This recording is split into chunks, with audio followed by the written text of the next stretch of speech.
Direct News TV. Warning: this story contains imagery that may be disturbing to some viewers. Harm reduction group alleges excessive force by Edmonton police officers. A local harm reduction group says force used by Edmonton police officers during a recent arrest on White Avenue on Sunday was appalling. HARES Outreach provides food, water, clothing and harm reduction supplies to vulnerable people and raises money for mutual aid requests. On Thursday, the organization released a video and statement of the March 26 arrest, which they claim shows the violence the unhoused community faces from police and demonstrates a need for a more robust response to inappropriate use of control tactics. The video shows a handcuffed person being walked to a police vehicle. The person kicks their leg out toward one officer, who slams them into the concrete. Blood is visible on the sidewalk beneath the person's face. They remain conscious. A portion of the video was cut out to exclude the person's name, HARES said.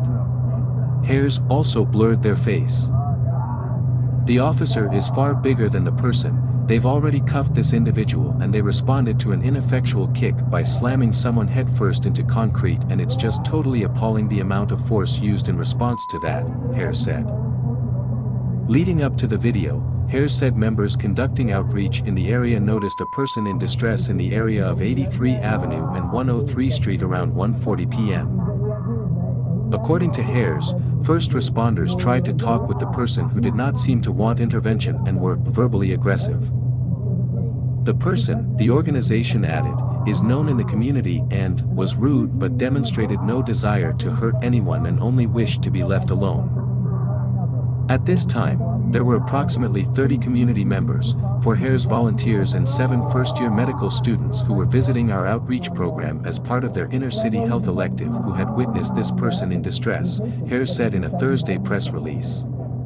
No one was afraid of them, or felt in any way endangered. HARES said one of its members began filming the interaction after 2 police officers arrived and subdued the person with a stun gun and arrested them. We are sharing this video as we believe it is important for people to see what kind of violence our unhoused neighbors endure when encountering police, HARES said.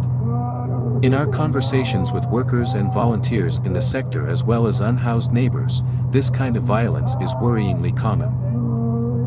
Calls for help escalate into potentially life-changing injuries without clear provocation, and people who are in distress become criminalized or brutalized instead of receiving the care they need.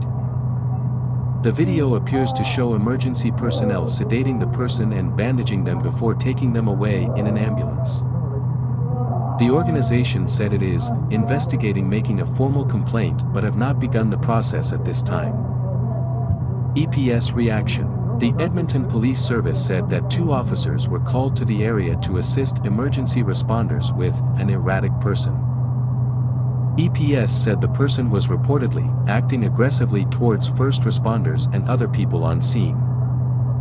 When officers arrived, EPS said they were able to arrest the person using verbal direction accompanied by the display of a conducted energy weapon, commonly known as a taser, but were later required to use additional force after the subject kicked one of the arresting officers.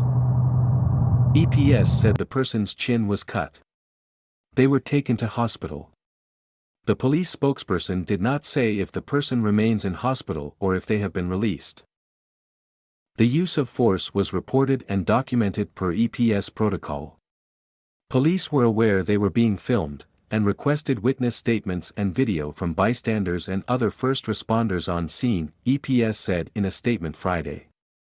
The incident and video in question are being reviewed to determine if any next steps are required.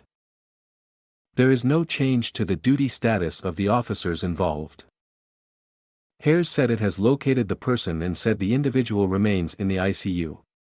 The News Edmonton has not been able to confirm that information but has reached out to Alberta Health Services. Beyond the physical injury, HARES added, the trauma from the interaction is likely to be ongoing. Being treated like that messes someone up, probably for life, a spokesperson for the organization said. They're going to be released out of hospital into, again, being unhoused.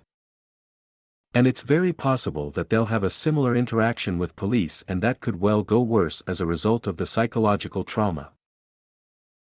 My name is Kingsley. Please like, share, subscribe and hit that notification bell so you can be the first to be notified whenever we post. You won't regret it.